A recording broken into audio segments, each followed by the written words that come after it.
अनंत विभूषित तृतीय पीठाधीश्वर डॉक्टर वागीश कुमारजी महाराजना षष्ठी पूर्ति महोत्सव प्रसंगे मध्य गुजरात महोत्सव आयोजक समिति द्वारकाधीश बैठक मंदिर आणंद द्वारा તારીખ 4 થી 10 જાન્યુઆરી 2024 સુધી શ્રીમદ ભાગવત સપ્તાહનું આયોજન કરવામાં આવ્યું છે, જેમાં શ્રી હિરેનભાઈ શાસ્ત્રીજી ઉપલેટાવાળા વ્યાસપીઠ શોભાવશે।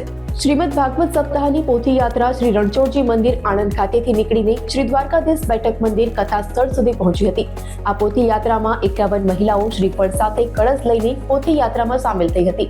આ ભાગવત સપ્તાહમાં શાસ્ત્રીજી દરરોજ અલગ અલગ પ્રસંગનું રસપાન કરાવવાના છે અને રોજ શ્રી દ્વારકાધીશ પ્રભુને નિત નવા મનોરથ અંગીકાર કરાવવામાં આવશે। તારીખ 10 જાન્યુઆરીએ સાંજે વૈષ્ણવ સૃષ્ટિ માટે સુંદર રાસોત્સવનું પણ આયોજન કરવામાં આવેલું છે।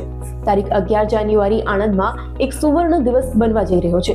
શ્રી દ્વારકાધીશ પ્રભુની સાથે મધ્ય ગુજરાતના કુલ બીજા 22 મંદિરોના ઠાકોરજી 56 ભોગ આરોગવા પધારશે।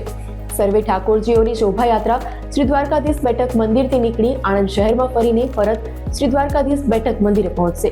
સુરભી ગૌશાળા ગ્રાઉન્ડમાં એક ભવ્ય 56 ભોગ મહોત્સવના દર્શન થશે। આ મહોત્સવનો લાભ લૂંટવા દરેક વૈષ્ણવોને આમંત્રણ છે। ખૂબ જ આનંદનો વિષય છે। આણંદના આંગણે શ્રીમદ ભાગવત સપ્તાહ અને અનેક સ્થાનોથી ઠાકોરજી પધારીને અને વિશિષ્ટ મહોત્સવનું એક આયોજન નિર્ધારિત થયું છે।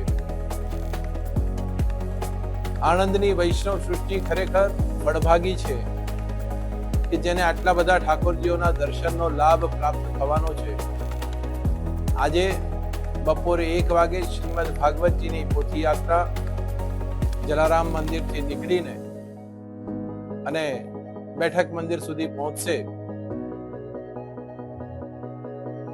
શ્રીમદ ભાગવત એક એવું પુરાણ છે કે જે સમગ્ર વિશ્વની અંદર આજે વિશિષ્ટ પ્રતિભા સાથે અને પ્રતિષ્ઠા સાથે કહેવાઈ રહ્યું છે।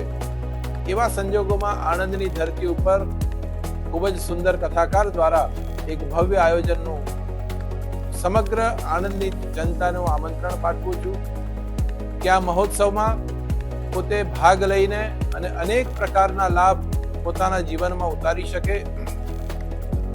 શ્રીમદ ભાગવતના જે રત્નકણિકાઓ છે એને જીવનમાં આત્મસાત કરવાનો પ્રયત્ન જો વ્યક્તિ કરશે તો નિશ્ચિત રૂપથી એનું જીવન કલ્યાણમય બનશે, એમાં જરાય શંકા નથી। તો આજના દિવસે વિશેષ રૂપે આપ બધાને બપોરે 1:30 વાગે જલારામ મંદિરથી શોભાયાત્રા માટે આમંત્રણ છે અને 7 દિવસ સુધી શ્રીમદ ભાગવત સપ્તાહનું રસપાન કરવા માટે આપ બધાને ખૂબ ખૂબ આમંત્રણ છે।